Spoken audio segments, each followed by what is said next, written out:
Hello नमस्कार दोस्तों, class 10th real numbers के वीडियो सीरीज़ में आपका एक बार फिर स्वागत है। दोस्तों अभी तक हमने रियल नंबर्स के बारे में बेसिक इंट्रोडक्शंस पढ़ लिया है, ठीक है। फिर हमने कुछ प्रॉब्लम्स भी सॉल्व किए थे और ये एनसीईआरटी का एक्सरसाइज 1.1 भी मैंने आपको बताया था। तो टोटल मैंने 2 वीडियो अपलोड कर दिए हैं रियल नंबर्स पे, तो अगर आपने पहले वो नहीं देखा है तो प्लीज़ पहले आप उसे देख लीजिए। दोस्तों एक्सरसाइज 1.1 मैंने आपको कहा था सॉल्व करने के लिए और मैंने एक्सप्लेन भी किया था। कुछ स्टूडेंट्स के डाउट आ रहे थे क्वेश्चन नंबर 4 और क्वेश्चन नंबर 5 में, तो सबसे पहले हम यही दोनों क्वेश्चन आज हम डिस्कस करने वाले हैं। तो आज हमारा टॉपिक जो है वो एनसीईआरटी एक्सरसाइज 1.1 क्वेश्चन नंबर 4 और 5 है। तो चलिए दोस्तों स्टार्ट करते हैं। क्वेश्चन नंबर 4 क्या कह रहा है वो देखिए। क्वेश्चन काफ़ी आसान है, बस से हल्का सा समझने भर की देरी है। तो देखिए सबसे पहले use Euclid's division lemma to show that the square of any positive integer. देखिए यहाँ पे ध्यान देना है कि square of any positive integer है is either of the form of 3m और 3m प्लस 1। मीन्स कोई भी पॉजिटिव इंटीजर का स्क्वायर जो है वो या तो 3m के फॉर्म में होगा या 3m प्लस 1 के फॉर्म में होगा फॉर सम इंटीजर m, मतलब m कोई भी एक इंटीजर है। तो देखिए सम इंटीजर m है, मतलब m की वैल्यू क्या है, कोई फिक्स नहीं है। ऐसा नहीं कि m की वैल्यू आपने फिक्स कर दी भाई वही होनी चाहिए। For some integer means m की वैल्यू कुछ भी हो सकती है। तो देखिए मैं सॉल्व करता हूँ। देखिए मैंने आपको बताया था अपने प्रीवियस वीडियो में डैट ये 3m है, तो 3m है तो m के साथ यहाँ वेरिएबल क्या है 3 है। ओके, तो हम यहाँ पे करते क्या है कि हम b की जो वैल्यू है वो हम लेते हैं 3। ओके, और a क्या होता है, a कोई भी एक पॉजिटिव इंटीजर होता है। तो आप सबसे पहले लिखोगे let a be any positive integer. मैं डायरेक्टली लिख रहा हूँ कि a be any positive integer, ये तो आप ले लोगे। उसके बाद एंड b इक्वल्स टू 3, ये इंपॉर्टेंट है। और इसके बाद a और b की वैल्यू हम पुट कहाँ करेंगे, तो ये मैंने आपको बताया था a equals to b q plus r, ये यूक्लिड्स डिवीजन लेमा होता है। ओके, यूक्लिड्स डिवीजन लेमा जो है वो यही होता है, a equals to b q plus r. Previous video में हमने डिस्कस कर रखा है। तो वैल्यू हम पुट करते हैं, b की वैल्यू क्या है यहाँ पे 3 है, तो इसे हम ले सकते हैं 3q प्लस आर। अब बात है r की वैल्यू क्या होगी, तो r के लिए कंडीशन बताया था मैंने कि r is less than b and greater than equals to 0। मतलब r की वैल्यू क्या है, वो b से छोटी होनी चाहिए और 0 के बराबर या 0 से बड़ी होगी। तो b की वैल्यू क्या है यहाँ पे, b की वैल्यू है यहाँ 3। ये 3 देखिए हमने 3 लिया था b की वैल्यू, जो m के साथ है उसको हम वैल्यू ले लेते हैं b की। तो b की वैल्यू 3 है तो हमने 3 ले ली। तो r less than 3 and greater than equals to 0। तो r की यहाँ वैल्यूज क्या क्या आएगी पॉसिबल। सबसे पहले जो r की वैल्यू आएगी वो होगी 0, फिर 1, फिर 2। 3 तो नहीं हो सकती क्योंकि 3 तो इक्वल्स टू 3 हो जाएगा और यहाँ पे r क्या है, लेस देन 3 है। तो r की 3 वैल्यू हो गए 0, 1, 2। तो आई डोंट थिंक कि इसमें कोई डाउट होगा आपको। अब हम तीनों वैल्यूज के लिए हम देखेंगे कि या तो 3m होना चाहिए या 3m प्लस 1 होना चाहिए। तो यहाँ तक आपने लिख लिया होगा, मैं इरेज अब कर रहा हूँ। r इक्वल्स टू 0, 1, 2 है हमारे पास, तो मैं इसे इरेज करता हूँ एक बार। तो यहाँ पे b की वैल्यू 3 है हो जाएगी, तो r की वैल्यू सबसे पहले क्या है हमारे पास 0, तो r की वैल्यू हम 0 लेते हैं। तो r की वैल्यू 0 के लिए क्या हो जाएगा, for r equals to 0 we will have let's see a equals to b q, मतलब 3q प्लस r, और r की वैल्यू तो 0 है तो प्लस 0 लिखो या ना लिखो कोई बात नहीं है, तो मैं 0 को हटा ही देता हूँ। ठीक है, तो यहाँ पे हो जाएगा a इक्वल्स टू 3q। तो हम 3q की जगह देखो यहाँ पे क्या लाना है 3m, तो हम q को हम क्या मान लेते हैं m, तो ये हो जाएगा 3m। तो a की वैल्यू क्या हो गई 3m, मीन्स पहले कंडीशन के लिए तो 3m हो रहा है। अब हम बात करते हैं सेकंड कंडीशन के लिए। सेकंड कंडीशन क्या था, r इक्वल्स टू 1। अच्छा, एक यहाँ पे प्रॉब्लम है। यहाँ पे क्या है, आप डायरेक्टली ये नहीं लिख सकते हो। यहाँ पे प्रॉब्लम क्या है कि show it the square of any positive integer कह रहा है, तो स्क्वायर की बात हो रही है, डायरेक्टली 3q नहीं होगा। तो a इक्वल्स टू 3m हमने लिख दिया है। इसके बाद हमें क्या करना होगा, हमें स्क्वायर हमें करना है। ठीक है, तो अभी हम एम बी एम नहीं लिखेंगे, हम बेसिकली हम ये जो ऊपर वाले फॉर्म में हम रहने देंगे, हम 3q के ही फॉर्म में रहने देंगे। और देखिए अब मैं इसको क्या करूँगा, स्क्वायर की बात कर रहे हैं तो a की बात नहीं कर रहे हैं, यहाँ पे a स्क्वायर की बात कर रहा है, तो हम स्क्वायरिंग बोथ साइड्स करेंगे। ये स्टेटमेंट आप लिख देना, स्क्वायरिंग बोथ साइड्स। तो ये हो जाएगा a square equals to 9q square. तो आप कहोगे सर ये तो 9q स्क्वायर हो गया, तो 3m कह रहा है, कोई दिक्कत नहीं है। देखो ये स्क्वायर है तो 9 को हम क्या ऐसे लिख सकते हैं 3 इंटू 3 और साथ में q स्क्वायर रहने दो।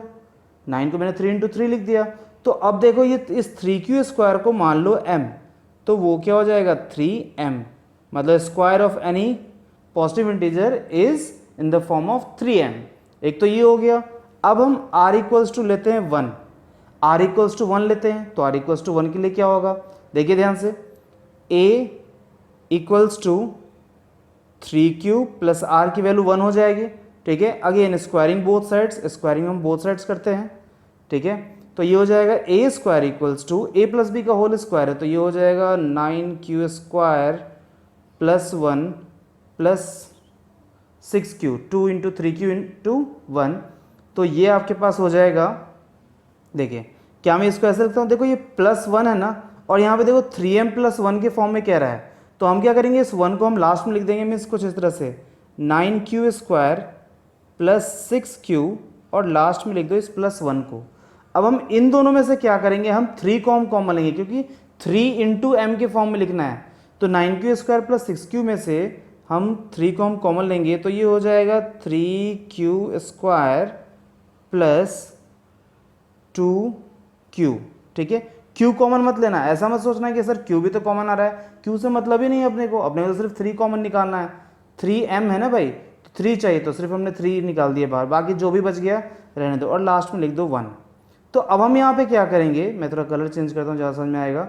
ये जो आपके पास कंप्लीट आया है 3q² प्लस 2q, तो इसको आप मान लो m, इस पूरे को आप मान लो m। तो देखो आगे आपके पास a इक्वल्स टू, लास्ट में लिख दोगे आप 3m, 3 into m, 3m plus 1 हो गया 3m प्लस 1 की फॉर्म में, ओके। तो अब एक लास्ट बचा है 0, 1 और 2 भी तो था, तो इसको मैं हटा रहा हूँ, ओके। तो अब लास्ट है r इक्वल्स टू 2 के लिए, ओके। तो r इक्वल्स टू 2 के लिए हम चेक करते हैं, a इक्वल्स टू क्या हो जाएगा, a इक्वल्स टू होगा 3q plus 2, again squaring both sides, दोनों तरफ स्क्वायर करो, तो a² equals to 3q plus 2 का होल स्क्वायर है ना, तो a² मतलब 9q² प्लस 4 मतलब b² प्लस 2ab, तो 2 इंटू 3 इंटू 2, 2 3 12, तो ये हो जाएगा 12q, ओके। अब ये आ गया है आपके पास 9q² प्लस 4q प्लस 12। अब यहाँ पे बात है कि सर ये 1 तो नहीं आ रहा है इस बार, लास्ट में 1 आना चाहिए ना, तो पिछले वाले में तो 1 आ रहा था, इसमें तो 1 नहीं आ रहा है। लेकिन हम इसमें एक चीज़ हम कर सकते हैं कि 9q² को रहने दो एक साथ, प्लस 12q को भी रहने दो एक साथ, कोई दिक्कत नहीं है, और 4 को हम 3 + 1 लिख देते हैं, 4 को 3 + 1 लिखते हैं। तो देखो अब यहाँ पे ये 1 अकेला हो गया, साइड में बच गया, तो अब हम क्या करेंगे, इन तीनों में से हम 3 को कॉमन लेंगे, तो हो जाएगा ये 3q² प्लस 4q प्लस 1, और ये लास्ट में 1। तो देखो अब ये जो भी बचा यहाँ पे, इसको आप मान लो m, तो 3 into m, 3 into m plus 1, तो 3m प्लस 1, तो a² इक्वल्स टू क्या आ गया, a² equals to 3m plus 1। तो होप सो आपको समझ में आ गया होगा, काफ़ी आसान है। तो हमने यही देखा कि जब r इक्वल्स टू 0 था तो हमारे पास 3m आया था, फॉर r इक्वल्स टू 1 हमारे पास आया 3m प्लस 1, और r इक्वल्स टू 2 भी 3m प्लस 1 आ गया, तो हेंस प्रूव्ड। नाउ अगले क्वेश्चन पे चलते हैं। अब ये कह रहा है कि using Euclid's division lemma to show that the cube of any positive integer is the form of 9m and 9m plus 1। तो यहाँ पे 9m कह रहा है, तो अब आप सोच रहे हो कि सर 9m, तो 9 मतलब 0 1 2 3 4 5 6 7 8, r की वैल्यू आप इतनी ज़्यादा लोगे क्या, नहीं बिल्कुल नहीं। तो सबसे पहली बात है कि b की हम वैल्यू क्या लेंगे, तो b की वैल्यू क्या 9m लेंगे, नो 9 ले पे तो बहुत ज़्यादा हो जाएगा। तो आप b के फैक्टर्स देखो, b के फैक्टर्स क्या क्या हैं, 0 है और 3 है, ठीक है, सॉरी 1 और 3 है, तो 1 तो आप लोगे नहीं, तो नेक्स्ट फैक्टर कौन सा है इसका, 3 है। तो हम यहाँ पे b इक्वल्स टू क्या लेंगे, हम 3 लेंगे, ओके। तो चलिए देखिए सॉल्व करते हैं इसको, लेट्स सी है। तो a भी यानी पॉजिटिव इंटीजर स्टेटमेंट लिख लेना, एंड b इक्वल्स टू 3, ठीक है, इस तरह लिख दिया। अब तो a इक्वल्स टू क्या होगा, bq प्लस r, लेमा यही है ना। अब a equals to 3q plus r, r की वैल्यू क्या होगी, r less than 3 greater than equals to 0, तो r इक्वल्स टू 0 1 2, ये 3 वैल्यू हो गए 0 1 2। तो अगेन अब 0 के लिए, 1 के लिए और 2 के लिए हम चेक करेंगे, तो मैं इसको हटाता हूँ। तो देखिए सी, तो r इक्वल्स टू फॉर 0, तो लेमा क्या होगा, a इक्वल्स टू 3q और प्लस r है तो r की वैल्यू 0, तो हम वो लास्ट में हम लिखेंगे नहीं। लेकिन यहाँ पे एक बात ये कह रहा है कि so that the cube of any positive integer, पिछले वाले क्वेश्चन में square of any positive integer था, इसमें क्यूब था, तो भाई हम क्या करेंगे, दोनों तरफ क्यूब कर दो, तो ये हो जाएगा ए क्यूब इक्वल्स टू 27q का क्यूब। अब 27 को हमें एक्चुअली किस फॉर्म में लिखना है, हमें 9m प्लस 1 और 9m प्लस 3 के फॉर्म में लिखना है, तो 27 को 9 इंटू समथिंग के फॉर्म में आपको लिखना होगा, ठीक है। तो 9 इंटू समथिंग क्यों, क्योंकि 9m कह रहा है, अगर 3m कहता तो हम 3 इंटू समथिंग लिखते हैं, ओके। तो 9 इंटू 3 27 हो गया, और क्यूब का क्यूब, ये तो रहने दो एज इट इज, मैं तो ये था। तो अब यहाँ पे जो भी ये रह गया, 9 तो अलग हो गया, अब जो भी ये रहा तो उसको आप m मान लो, तो 9 इंटू m मतलब 9m के फॉर्म में आ गया r इक्वल्स टू 0 के लिए। अब r इक्वल्स टू 1 के लिए हम चेक करेंगे, तो ये हो जाएगा a equals to 3q plus 1, okay. तो दोनों तरफ क्यूब करो, क्यूबिंग बोथ साइड्स, ओके। अब यहाँ पे बहुत सारे बच्चों को ये नहीं पता होगा कि a प्लस बी का होल क्यूब क्या होता है, तो मैं आपको बता दूँ, ये होता है a cube plus B cube plus 3a square b. मैं लिख देता हूँ, अगर जिनको नहीं याद है वो नोट कर ले इसे, a cube plus B cube plus 3, एक बार तो a का स्क्वायर b और एक बार होगा b का स्क्वायर, मतलब ए बी स्क्वायर, ठीक है। आसान है, a cube b cube plus 3, एक बार a का स्क्वायर और b, फिर एक बार a b का स्क्वायर हो जाएगा।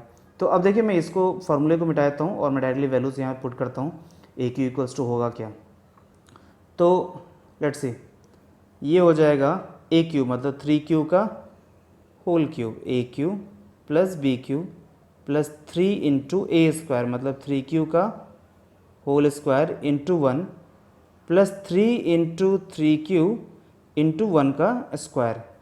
तो 3q का क्यूब क्या होता, ये हो जाएगा 27q का क्यूब प्लस 1 प्लस 3 3 जा 9 3 जा 27q square, 27q square plus ये हो जाएगा 9 क्यूब। अब देखो ये लास्ट में 1 आ रहा है, तो इस लास्ट में 1, ये जो 1 है हम क्या करेंगे, इसको जैसे यहाँ पे 9m प्लस 1 चाहिए ना, तो 9m प्लस 1 चाहिए, तो हम लास्ट में हम 1 को रख देंगे, ठीक है। तो मैं इधर साइड में इधर मिटाता हूँ, इसको सॉल्व करता हूँ अच्छे से, ठीक है, सो कि आपको ज़्यादा अच्छे से समझ में आ जाए। तो इसे आप वीडियो पॉज करके आप नोट भी कर सकते हो।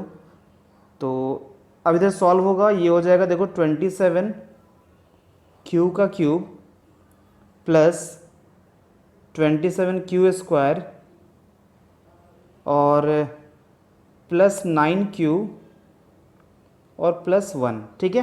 तो 9m प्लस 1 चाहिए, तो हम क्या करेंगे, 9m है ना, तो इन तीनों में से 9 को कॉमन ले लो, तो 3q का क्यूब प्लस 3q का square plus single cube plus 1। अब इस पूरे को, क्योंकि 9 आ चुका है यहाँ पे, तो हम इस पूरे को हम मान लेंगे m, तो 9m प्लस 1, ये हो जाएगा 9m प्लस 1। तो देखिए हो गया आपके पास 9m प्लस 1। अब लास्ट में बचा ये 9m प्लस 8, तो ये काम मैं आपके लिए छोड़ रहा हूँ, ठीक है। ये थर्ड जो है 9m प्लस 8, ये आप लोग सॉल्व करो और इसका बताना मुझे कि आपसे हुआ या नहीं हुआ तो मैं कमेंट में इसका आंसर आपको बता दूंगा, okay. So thanks for watching, hope so आपको ये दोनों क्वेश्चन जो कि काफ़ी इंपॉर्टेंट है, एग्जाम्स में इस तरह के क्वेश्चन आते हैं, आपको समझ में आ गया होगा, ओके। Thanks for watching.